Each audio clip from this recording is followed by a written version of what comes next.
you're gonna lose it all! What's good, everybody out there on YouTube? This is your man Shadicstick, dropping some hot FIRAGA on this mic, and today we're gonna be talking about this quote-unquote Nintendo Switch port problem. The only reason why I say quote-unquote around that is because it's really not a problem. The first issue I think I need to just get out the way is the Nintendo Switch released in the middle of a console generation. And while that may not seem like a big deal to you, there's a lot of games that have to kind of come to it for it to feel like it's gotten everything from this generation, to feel like it hasn't been left out, especially after the failure the Wii U was. Games are selling more than ever on Nintendo Switch. Dragon Ball Xenoverse 2 has sold the best on the Nintendo Switch than any other platform. And the Nintendo Switch version came out a full year or two after the original Xenoverse 2. On top of that, we got games like Sonic Forces also selling the best on the Switch, though it is the most inferior version of the game. Is most inferior, like, is that English? But seriously, there's a lot that the Nintendo Switch has to offer in terms of sales and in terms of just consumer value. Now, before I go into just the general consumer value, I have to break this down. The first argument is why are there so many Wii U ports? And just to put it simple, people didn't buy the Wii U. People think just because the Wii U existed that people bought all the games, or that a lot of people bought the games, or that everyone who owns a Switch owned a Wii U, which from what I know is definitely not the case. I have a lot of friends who have Switches from my own experience who never owned a Wii U. Mario Kart 8 Deluxe is a brand new game and let me put this into perspective, all right? Mario Kart 8 Deluxe comes with all the DLC, and actually I think it does come with an entirely revamped battle mode. Something that was just left out of the original version of the game. In the original version of the game, Mario Kart 8, you just went on a regular racetrack, and it made these balloon battles and all these other just types of game modes just extremely long. It was half-baked. But let me give you some sales numbers for reference. Now, the Mario Kart 8, the base version of Mario Kart 8 on the Nintendo Wii U sold about 7.6 million copies, which is phenomenal for a video game. I'm glad to see it's doing what it did well on Wii U. That's all fine and dandy, but let me give you some statistics for Mario Kart Wii. Mario Kart Wii sold 37 million copies. Another game that sold extremely well. Mario Kart 8, not Mario Kart 8, but Mario Kart on the DS. It sold about 24 million copies. So to sit here and say that 7.65 is acceptable for, Mario Kart 8 is, you're a little behind the curve. Because Nintendo's thinking, we gotta maximize off of this game. They gotta make their money back from the Wii U. It was a loss. That's just how it is. They only made profit on the Wii U for 1 year. I don't know if you guys remember this, but it took them a solid 2 years to make any type of profit off of that thing. So to sit here and say that the Wii U was not a failure is anything shy of but a lie.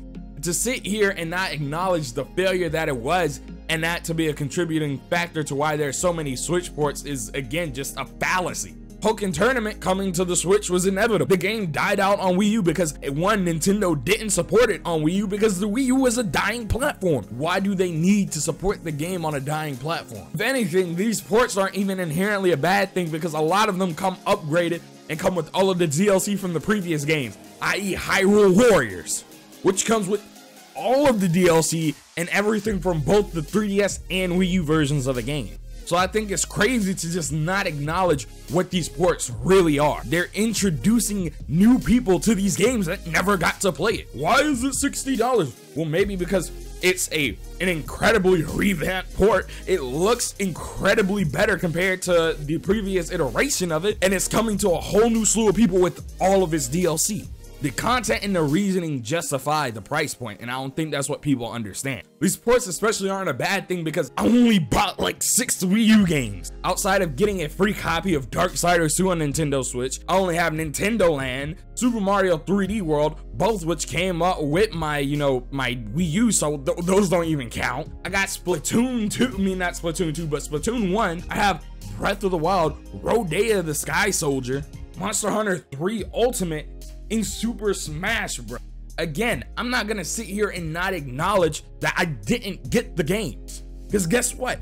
People didn't own it. I didn't have the people to play the games with, because guess what? Nobody owned a Wii U. But people sit here and act surprised that Nintendo's just gonna, you know, they're re-releasing these games for the Nintendo Switch. It makes complete sense. It actually benefits me. I didn't get Bayonetta 2 because I thought there was gonna come to the Switch. I was hoping that it would come to a Switch, an upgraded port of a game that I really wanted to play. Come on. I'd rather just wait for that than get it on Wii U when I know I can play it on the go. That's how I'm currently playing Bayonetta 2. I still have the game open from when I was playing it earlier in between classes. That's another thing I don't think people understand. There are people who are saying, well, I don't get the portability aspect. The first thing I gotta address is the majority of people are playing the Nintendo Switch in handheld mode. At least a solid 60 to 70% of people are playing it in some form of fashion, either almost exclusively in handheld mode or with a mixture, you know, of half and half between the TV and handheld. That's something that you just can't ignore. So portability obviously is a strong factor for the Nintendo Switch. And I think Review Tech USA put it the best. College students and especially just adults have to use this. Like this portability factor makes it so much easier to play a game. I've beaten more games on my Switch in the past like 3 or 4 months than I have on any of my consoles in the past year. Because guess what? I bought the games, I was able to play them on the go, and I was able to actually get my money's worth out of the games. I didn't feel like, oh, this was wasted. Because guess what? It wasn't, because I got to take it on the go.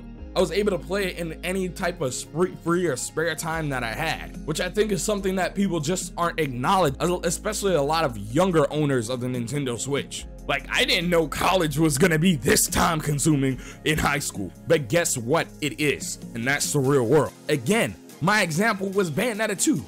I got home at 8 o'clock today. I went to classes at like 7:30, 8 o'clock in the morning and came back home at 8 p.m. at night. Again, you sitting here and saying, well, I don't understand why people need the portability factor. It's because people can't play video games at home all the time. That's not how the real world works. On top of that, we're getting in the Insane Trilogy and other big games because guess what? Games are selling on the Nintendo Switch, like I said before. Sonic Forces sold the best on Nintendo Switch than every other platform. Same with Xenoverse 2, because that portability is a key factor in people buying the Nintendo Switch. The next argument that people try to make is that the Switch doesn't have many exclusives because they get overwhelmed by the amount of ports, which is a pile of horse crap. We got Xenoblade 2, Splatoon 2, ARMS, which is a completely new IP, and Super Mario Odyssey, a Game of the Year contender, all in the same year. But the Nintendo Switch doesn't have exclusives. Are you high? And people say, well, the future doesn't look very great. There aren't many exclusives coming. When we have Bayonetta 3 confirmed, Kirby confirmed, Metroid Prime confirmed, Yoshi confirmed, a mainline Pokemon game confirmed, Generation 8 confirmed for the Nintendo Switch. Think about that. Pokemon, one of the best-selling franchises in the video game history, or just in any type of media. Just simply put, it's just one of the greatest selling pieces of media coming to the Nintendo Switch. Project Octopath Traveler, No More Heroes, Mario Tennis, Shin Megami Tensei 5, Fire Emblem. Alright, we just got Fire Emblem Warriors. We just got Mario plus Rabbids. But again, the Nintendo Switch ain't got no game. And the final thing I want to talk about is what we got last year. The Legend of Zelda Breath of the Wild, the Game of the Year. I don't want to hear this bullcrap about, oh, a bunch of games were nominated. When you look at just how the public reacted to that game, and how even still now, it still finds itself relevant in this day and age. People are still buying Nintendo Switches for that game. It shows you just how powerful of a video game it is. It's just that powerful. It's just that good. There are games that are better than other games. That's just how the world works. And to deny that the Breath of the Wild isn't on a throne of it, you know, of its own creation, it's just, you can't do that. You just can't. But let's talk a little about this little Breath of the Wild. Why is it that people are quick to say Breath of the Wild for Switch and not Wii U? The Switch version, after all, is a port. It technically wasn't made for the Switch. It was the swan song of the Wii U. Well, guess what? The Wii U had a low user base. On top of this, it was this last AAA game. It was this last major game. Why buy it on Wii U when you can buy it for a new platform that you know is going to be supported and has this aspect of being able to take it anywhere with. And while Breath of the Wild literally was the only game the Switch had at launch, this is a newly supported platform by Nintendo. And if this game was that great to make people go and buy the Nintendo Switch, it is good enough to say that this is a Switch title. This is a Switch exclusive. And I don't mean in the sense that, oh, it's not also on Wii U. I'm saying this is a system seller. Let me not say exclusive. This is a system seller. People are buying the Nintendo Switch because of Breath of the Wild. They're not buying Wii U's because of Breath of the Wild. They're buying Nintendo Switches. And that's the main thing you should understand here. I understand people are scared for the future of the Nintendo Switch. I am too, especially considering the hardware isn't up to snuff with the rest of the generation. It's not even as powerful as the base PS4 and Xbox One. But to deny that it's providing great experiences and that there are more to come is something that you just can't do. You have to sit down and you have to give the game, not the games, but the game console the credit where it's due. It's doing something that everybody else isn't, and it's picking up where the Vita failed, providing AAA console gaming experiences on the go. And I hope it continues this trend of just going up, because it will actually, it'll actually push the other console manufacturers to do something, to, you know, become more innovative. Nintendo is the only reason really why these other console manufacturers innovate. Nintendo's the only one thinking outside the box while everyone's thinking in it. Well guys, this is a conversation. You know, tell me how you feel down in the comment section below. If you completely disagree with that Breath of the Wild stuff I said, go ahead and, you know, comment down below your entire essay on why the Breath of the Wild was not the greatest game of last year. Tell me why you think the Switch has way too many ports, just way too many to be justifiable, even though the PS4 was just basically indies and ports from the PS3 for a solid like 2 years. Or tell me how you agree with me and you think everything I said was right. Or tell me how you believe that, you know, maybe the Nintendo Switch just has a little too many. Hey guys, I just wanted to let you guys know that I'm actually incredibly sorry for the video ending like this and just not getting this out sooner. I had a lot happen with this video on top of just being like genuinely busy the day I was editing it and getting tired.